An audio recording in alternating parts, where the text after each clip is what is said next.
Due to my stupidity, I fucked up my back while weightlifting yesterday. So I've been trying to lay down, I've been trying to relax. It's getting better, and I'm probably gonna go stay tonight at a friend's house. But until then, I figured I'm gonna kill time with good old YouTube. Right now, I'm chilling watching this. Anderson trapped here like an animal. The look on the face of Anderson tells the entire story. Well, it's still live from a very good friend of mine. The reason that is, if you don't know what match that is, and you probably don't, that's Kurt Angle versus Anderson. I decided to watch a couple of these matches over for the list I'm about to do. I made a top 10 Kurt Angle. I take in match quality, build, remembrance, like how well can you remember it, if it took place at a pay-per-view, stuff like that. I take all that into account, and I came up with the top 10, Angle matches of all time. It's going to be subjective, it's going to vary, but I'll explain my reasoning.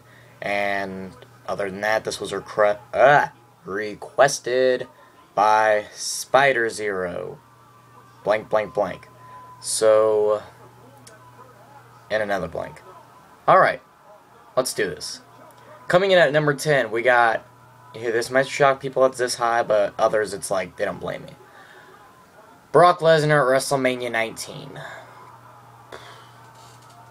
Well, the reason I put it this yeah, I guess you could say low, but it's high in its own way compared to all of his other matches. Like, the botching of the shooting star is really what fucked it up in my mind. I thought it would have been remembered for better if Lesnar actually hit that shooting star and won the match that way.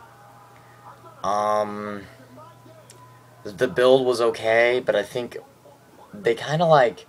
It was like Brock was already getting championship matches before WrestleMania, and it was just kind of a clusterfuck build with Heyman and Stephanie and Team Angle and all this shit. And you got a little involvement from Benoit and even Edge for a little bit because they were supposed to probably win the tag team championships that year, is what I believe, but they didn't.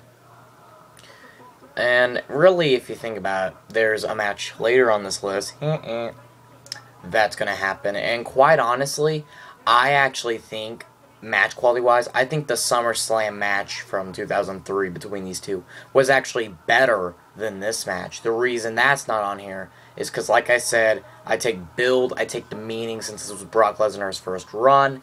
I take all that into effect. That's why this one makes it number 10 instead of SummerSlam 2003. But before I go on to number 9, I do want to list some honorable mentions just in case there's any questions, and this can kind of limit it down for you. Any of the tag team matches he had against Edge and Ray teaming with Benoit, his 3-way triple threat match from Vengeance against The Rock and Undertaker, his match against Eddie Guerrero at WrestleMania 20, his match against Shawn Michaels at Vengeance 2005, his match against Lesnar at SummerSlam 2003, and it's also his match against Brock Lesnar in Japan in 2007, his match against Benoit at the Royal Rumble 2003. I'll explain that one if you really guys care. You can comment below, because I know a lot of people give that number 1. I'm like, oh, whatever. His match against Taker at No Way Out 2006. I'm sorry. And any match he had against Cena, any match he had against Desmond Wolfe. So there's your honorable mentions. But let's carry on to number 9. Number 9, you could also argue this is a little high. His match against Samoa Joe at Lockdown 2008. For people like me that like either a big technical wrestling match or not really, a high-flying match, even storytelling, this had it, but at the same time, it didn't. I felt that Joe probably should have won the belt in 2007, but just now, it's like, looking back, this was really Joe's last match, because what did he achieve to do in 2009? Oh yeah, he had that stupid tattoo on his face, and it was called The Nation of Violence. Joined the Main Event Mafia, with Angle in the same faction, showing they really didn't have any hate for each other in the end. Then he went on to fucking do a big-ass job straight. Did terrible in the Bound for Glory series. Teamed with Magnus, and now they're broken up, and they're probably not going to get right with Joe. So really, this should have became to the point where Joe was going to be one of their top guys for a long time to come. It didn't happen. Joe was to blame for it, but that's not the point. It still happened. And number 8, the match I'm watching right now. versus Mr. Anderson at Lockdown 2008. Go watch 2010, my bad. Go watch the match. The build was actually really good. The whole stuff with the Warrior medal and the key and talking shit. Just it was all good. And just the match I'm watching right now is so good. I'm going to put the Lesnar match, the Joe match, the Anderson match. Number 7 won't be in there. Number 6 will be in there. Number 5 will be in there. Number 4 will unfortunately not be in there. You can write this down if you want or something. Number 3 will be on there.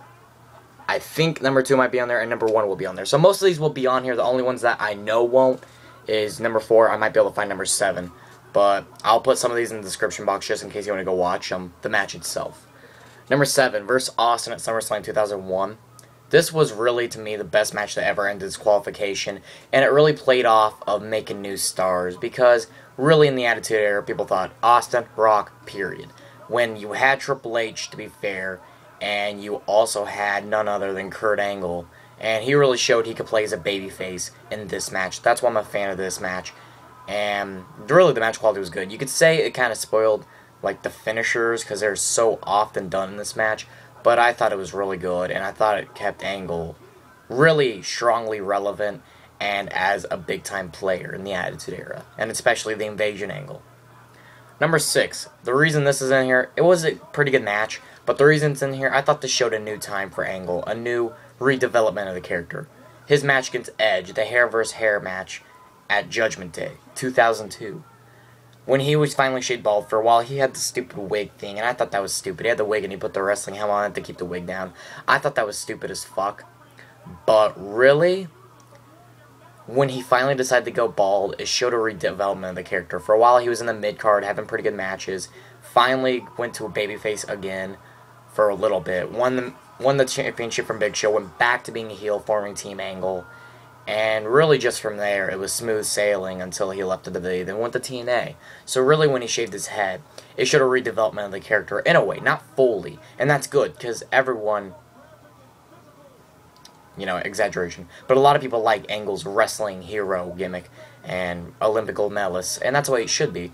But just when he shaved his head, I thought in my mind, it just showed a slight development and it worked. A slight development. Something that worked for... oh, what's his name? What's his fucking name? John Cena! Anyways, this one's going to surprise you. I think this is the wild card one. Number 5. This will also be in the link below, just in case you think I'm bullshitting you. Number 5 versus Yuji Nagata at the Global Impact taking place in 2007, I want to say. That might not be right, but I do remember this match watching on Spike. And the reason this is on here, people like John Cena, Sheamus, Randy Orton, Batista, etc. A lot of these people never really got the chance to feel a different environment of wrestling in Japan or Mexico or even the United Kingdom in ways. Like, they'll wrestle for that promotion in that area, but really this was a New Japan Pro Wrestling type match. And even though you had Mike Tenay and Taz on commentary for a minute or so, they did let the Japanese commentary take place. So people like MVP, Shelton Benjamin, people like that, they've gotten a chance to see how these other promotions work. And that's something that I really like. And it shows that if you let these other things, like Kenta versus CM Punk, if we saw that again, I think that'd be awesome. The GTS versus the GTS. I don't think Kenta calls it the GTS, but you get the point. Stuff like that, and Yuji Nagata versus Kurt Angle was just a great freaking match. I liked the way it started. I liked how Tenay explained how these guys, in ways, were very similar. I just liked this match overall, and I think it's a damn shame it's never really talked about. That's the match I want you guys to go watch, if nothing else. Number 4, his match against Joe at Genesis of 2006. Another match that really people say, oh, Lockdown 2008 was the best match between... I didn't like the Lockdown match of 2008. The reason it's even on here is because of the significant meaning it had, with Joe's career being on the line, the championship, Frank Trigg on commentary, what's that one guy? One of the Ultimate Fighter guys presenting the world title to the winner of the match. It had so much meaning, they built it like a big-time match, but really, this was better. The match quality-wise, this is the only match that I know won't be in the description box for sure, which is kind of sad since this was a really good match. But if you guys can find it, old DVD, even if you have to pay for it, if it's like $1 or something, and you can stream it, or I don't know, But if you have any way to watch this match, go watch it. This was actually a really good match. It was built really big. It was called the Dream Match of the Decade. This was when Kurt Angle finally ended the Joe streak. And long term, this would have great build all the way until Lockdown 2008. So that's why this is high at number 4. Coming in at number 3, we got his match against Brock Lesnar, the Iron Man match that took place in SmackDown. I want to say in the month of September. That will be in the description box below. And really, this match was just... Really, Kurt Angle, you couldn't even tell. The thing about Lesnar and Angle's feud that I didn't like at times, you couldn't really tell who was the babyface and who was the heel. Angle at this time, I believe, was the babyface, because Angle went in this babyface at SummerSlam in 2003. Yes, he did. Because Brock Lesnar would lose the belt in the triple threat match with Big Show, which Angle would win, and then they'd have the whole buddy-buddy thing. So this was a time where Angle would be a face, and really, if you ask me, I think Brock Lesnar's work was much, much better as a heel. So, this was just kind of a decent Iron Man match. Not the worst, not the best. If you ask me, the best was Shawn and Brett's Iron Man match, so... But this was pretty alright. The commercials kind of run it, though, so you think this could have been on pay-per-view. But this is where it ended. This is where it mattered. And Brock would reign supreme. You could argue is right, but really nothing was right with Brock due to the fact he left in 2004. But now we get to number 2, before number 1. His match against Shane McMahon at King of the Ring 01. This was a great performance by Shane McMahon. Again, it showed that Kurt Angle could perform very well as a babyface and wrestle with guys like Shane McMahon. The spots where Shane McMahon would get belly to belly to land on his fucking head, just wow. Brutal match, great match. That'll be in the description box below. Just a great fucking match, and it wasn't like, it's for the World Heavyweight Championship, dude. It was just a grudge match, and it worked. But now we get to the most important match, and what I claim, and what many actually believe, is the number 1 match of Kurt Angle, and really, you could argue the number 1 match of Shawn Michaels. That's right. The WrestleMania 21 match, Kurt Angle versus Shawn Michaels. Wow. If you ask me, this is better than the Undertaker-Shawn Michaels match quality-wise.